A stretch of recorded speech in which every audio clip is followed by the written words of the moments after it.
Have you ever loved someone fictional? Have you ever loved someone virtual? I guess saying yes to these questions is not hard for many people. As much as having affections to fictional characters from manga and anime was once seen as a sign of social dysfunction, we live in an age that it's alright to love someone that never physically existed as humans. I always believed so when started reading manga a few years ago, then watched anime, now watching virtual streamers from all over the world. Appreciating a fictional character that deserves to be appreciated seemed like something default to me, and thus believe other people can also do without much of struggling. However, a week ago, when watching a virtual idol performance presented on a real stage, which is spectated by audience that are predominantly non-virtual streamer fans, audience's overwhelming yelling of "stop singing" and "get out" towards the virtual idols upset and bewildered me. If you follow me on Twitter or YouTube, you'll probably know recently I'm pretty invested in a virtual idol group called ASO, streaming in a similar style to virtual streamers, which is one performer performs one character. The voices and actions are all captured from real people, for whom casting the virtual idols are full-time jobs. They debuted half of a year ago and stream in full-time 3D, being arguably the most popular virtual streamers in Chinese virtual streaming and virtual idol market right now. On July 17th of 2021, they performed on a legit concert stage for the first time ever. It was a concert held by their management company for celebrating its 12-year anniversary, and the girls were invited to perform as the newest idol group of that big family. The girls were quite busy preparing for the concert even a month before it. The whole fan community was so excited, in the meantime worrying for the concert, mainly for the girls' lack of experience for performing on big stages and all the technical issues that may occur on spot. Knowing how new and meaninglessly virtual they are in the eyes of the people who are unfamiliar to virtual idols, negative feedbacks and reactions are foreseeable, but the last thing the girls and the audience were expecting is the overwhelming negative feedbacks from audience on spot that asked them to leave the stage. The unfriendly sound can be clearly heard in video recordings of the performance from all camera positions. Luckily, I think the performance that day was pre-recorded for avoiding technical issues, so the audience reaction didn't influence their live performing directly. And frankly speaking, I quite like the performance itself. When they hold their own concert one day, I will be there if I can. Anyway, some audience thought the girls' performance was something like an intermission in between of the human celebrities that perform live with their own beautiful bodies. I sort of understand that. The girls didn't physically be there, they probably stay in their apartment and watch the performance online just like their fans. Some criticized the CEO of the management company, said things like, "You can't even promote your real idols properly. Now wasting resources and my time with these computer-generated does.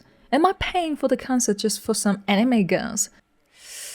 Suddenly, I realized how young the industry is, how narrow the virtual performing market still is. As a newborn virtual idol group that stay in its niche market and mostly only attracted manga and anime fans, instead of impressed by the collaboration between virtual performance and real stage, people thought they were not real, that they were only AI or some anime characters, puppets only made of data that are always dead but evoked on special occasions like this. So I can't be angry at the audience anymore, as their anger and indecent deeds were not targeting the girls I appreciate, but due to lack of information and empathy. They were just annoyed by all the other performances, for they only show up to see their beloved idol. They abused the virtual idol group because they didn't realize there are real human behind it who will be hurt by their words. I think if the virtual idols were presented on a stage with their own human bodies, well, a scene we will probably never have a chance to see. The audience might still don't like them, but straightforward humiliation will be at least hidden. Strange, isn't it? I like them partially because they were presented virtually, but in this case, they were attacked for being virtual. If regarding inhospitality also as a form of communication, then despite being virtual, the virtual idols receive it as the audience feedback that they need to react to. No matter confronting it publicly on stream or intentionally choosing not to react, leaving it to the professional management. Visible or not, the audience perception will leave its impact to this project and its future directions. One area I've been trying to explore in my previous videos is virtual streamers' relation to fictional characters. Similarly, but spiritually different to voice actresses, the virtual streamers are undoubtedly vivified by the real people behind the avatar. In the meantime, it's not all about the real person. The fictional context a character is able to provide is also vital in this discussion. Everything we know of a virtual streamer, we perceive it through the character filter. I presented to you a recent event of virtual characters clashing with the real world. Then what about the legit, fictional characters that would never communicate directly with the audience? Do they also deserve to be loved or able to be heard? Are they even capable of receiving, let alone answering confessions or threats from people in our matter-of-fact world? Do they ever exist? Isn't love in a fictional character a soundless call and an endless torment for oneself after all? Addressing the renowned Japanese animation director Miyazaki Hayao's affection towards one female character, Bainyang from Japan's first full-length color animated film, The Tale of the White Serpent, Saito notes that the young Miyazaki fell in love with the heroine of the film despite the fact that it was a work of animation. He sees the film over and over, and his relationship to the character is like being in love, in which feelings of intimacy are combined with distance, in the sense that Miyazaki can never be with Bainyang, who exists in a world of animation that so attracts and moves him. Calling it a trauma, Saito writes, the heroine that becomes an object of love at the moment is an object of desire. But at the same time, because she's fictional, she also contains already within her the occasion for loss. I'm so dispirited when reading this part for the first time. It hurts me because I think it's true.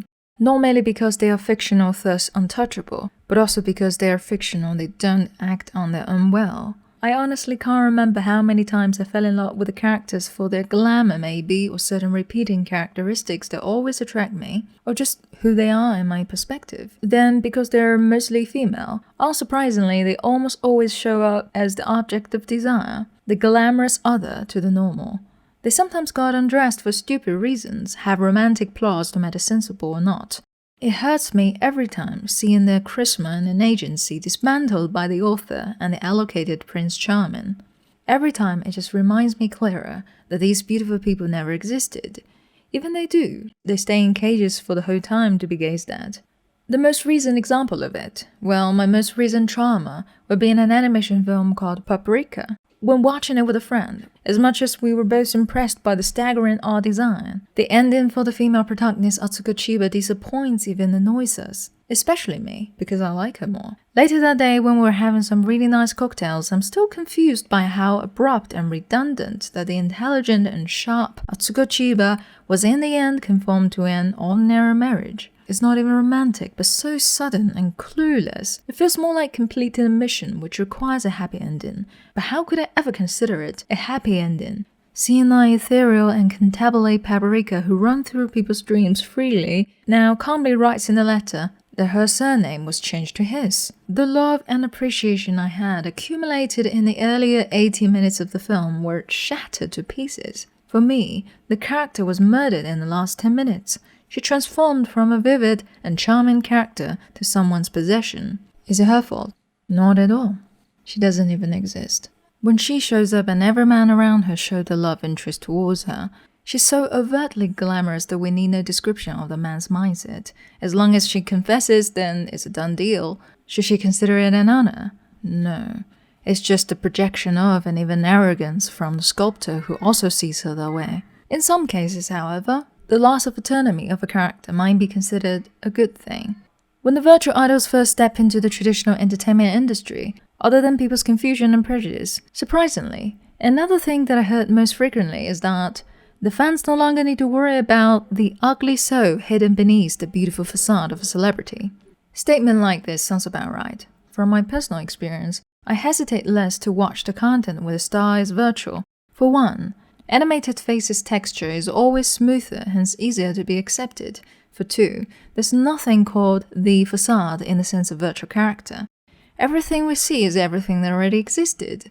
If the performer of a virtual character turns out to be quite immoral, broke the law even, the collateral damage to the fans who trusted this person might be to some extent reduced, since there's a large chance the fan won't love this person in real life of a character as who they really are. The character's performed to be that attractive character, just like we can't blame a fictional character for the wrong deeds of its performer. The characters are fictional, hence always innocent, or right to be consumed. Especially when the so-called person in real life of a virtual performer is not known to the public. The character and the person are then perceived separately in the views of the public. Everything of the real person we hear from the character's mouth. The person and the character are closely linked in the sense of unique interplay between the performer to a virtual character, but different in species and dimensions, as one lives in the real world as human, one lives in the imaginative fiction as character. I love it when they share the funny little things that really happen in their personal lives. Like the seemingly most elegant and mature one in the idol group is actually afraid of thunder. She'll sleep in other girls' room in those rainy days. I love hearing them hanging out together. There's once the staff who's in charge of operating the stream is unable to get back to the company during a New Year festival. The girls stream one by one in a row that night, with each stream's operator being one of their teammates. When the one who's streaming performs a fabulous dance, we could hear the other girls singing and cheering out loud for her backstage at the killing part. Then, at the end of the last stream, we hear all the girls' voice together, and then they will leave for some really nice New Year meal together. Moments like that amuse me, and I sometimes wish their journey never ends. But as fans have noticed, the girls mention it themselves. Their stream have scripts, not listing in detail of what they're going to say, but most things they share on stream are contents that are selected, examined, and embellished by themselves, by the staff, and the manager. Different to human celebrities' sharing of private lives, as I said, everything we see of a virtual character is everything that already existed. Virtual characters don't have a thing called private life. There's only the division of the person and the character, the identity transformation from the private self to the publicly performed.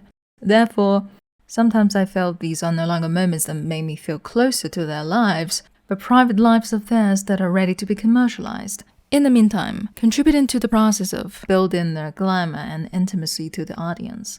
So, concluding thoughts. We all have our charm and pleasure in different fictional and virtual worlds. Sometimes the memory of the narrative fades, but the itch, the longing for the characters, for being in love, or wanting to be the person, wanting to be in our world, lasts.